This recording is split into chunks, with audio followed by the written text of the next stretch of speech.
Hello and welcome to episode 26 of the UFOcast as Captain Scarlet, Flight to Atlantica, the comedy episode.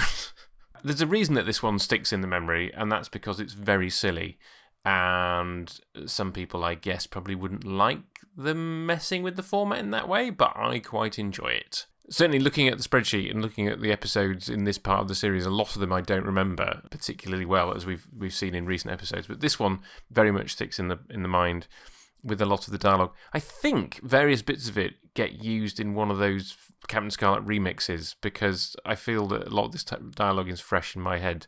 But equally, as a family, we used to kind of mimic Captain Blue and Captain Ochre. You're going to miss the Big Bang, buddy. That was certainly something that must have entered the family consciousness when this episode was first broadcast. And certainly the whole, like, oh yeah, Captain Scarlet's got it wrong because it's 3 days early, all that kind of stuff. There's lots of details from this episode which are very memorable. I think the only thing I'd forgotten was the fact that there's the brief interlude with the angels flying off and being daft as well. But the main action of the episode, Captain Blue and Captain Ochre going off on a bombing run whilst, sort of drunk, I suppose, and not noticing Captain Black swap their bombing run plan. Yes, it's just silly. They would be court-martialed, I've no doubt. You just have to kind of roll with it, really, this episode. Some nice, impressive explosions. Can't fault those. Sort of emulated, kind of going for the Stingray underwater explosion, but bigger. And really nice to have radio station Barry Gray in the cockpit as they're flying. I think we have yet another version of Dangerous Game, and I think something probably from Stingray. It's a nice plot from the Mysterons because there's a whole setup of like, oh, it's very well defended, nobody's going to get in, it's impregnable. I mean, of course, you shouldn't use words like impregnable. That's just inviting people to blow you up.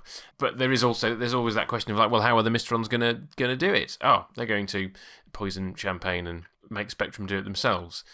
So I quite like that idea. It's not even taking over a Spectrum agent, it's not like they haven't done that before. It's using their stupidity against themselves, I guess. I mean, there's the question of like, we see the Mysteron rings on the champagne. We hear that it came through. It was kind of checked and everything. It should have been fine. So there is the question of like, was it sent like that? Or did the Mysterons alter it from a distance? Answers on a postcard, please. What do you think actually happens in that scene? And Colonel White getting in on the action because the rest of the base is incapacitated. He's like, right, I'm going to fly the plane. And his ruthlessness, I suppose, in command is like, well, we're going to shoot them down because we have to shoot them down, and then the hope that they'll eject, and then realizing that maybe they're not going to. That would certainly have been not that Captain Scarlet doesn't go dark. But that would certainly have been a dark way to go with the series. Captain Scarlet and Colonel White have to kill Captain Blue and Captain Ochre. You kind of feel they would have to have dealt with the fallout from that if you're suddenly kind of missing some of your characters for the last few episodes. So I don't know. Let me know what you think. Whether you think the comedy is a step too far, or whether it's one that you really enjoy. So let's round up as we usually do.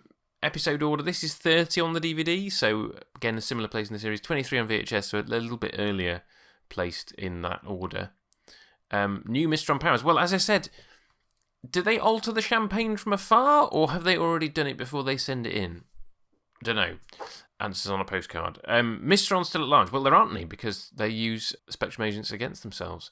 Is it a win or a loss? Well, I'm going to call this a draw, because Colonel White does specifically say in the dialogue that the Mysterons have had a partial success in that they get the defence tower blown up, even if they don't destroy Atlantica itself. And again, there are no Mysteron puppets to add to the Mysteron gallery this week because the Mysterons did not make any new agents. So that was a lot of fun. Join me next week for the slightly more serious tone, if I recall correctly, of Noose of Ice.